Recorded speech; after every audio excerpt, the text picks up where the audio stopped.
Hi, this is the Raspberry Pi connected with this black cable to the power,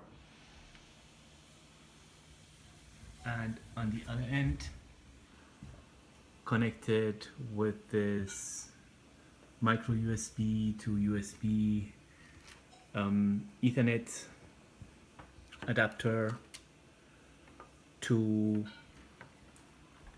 directly wired to the router. To the back of this router, I have a Linksys router. I just took one of the ports on the back.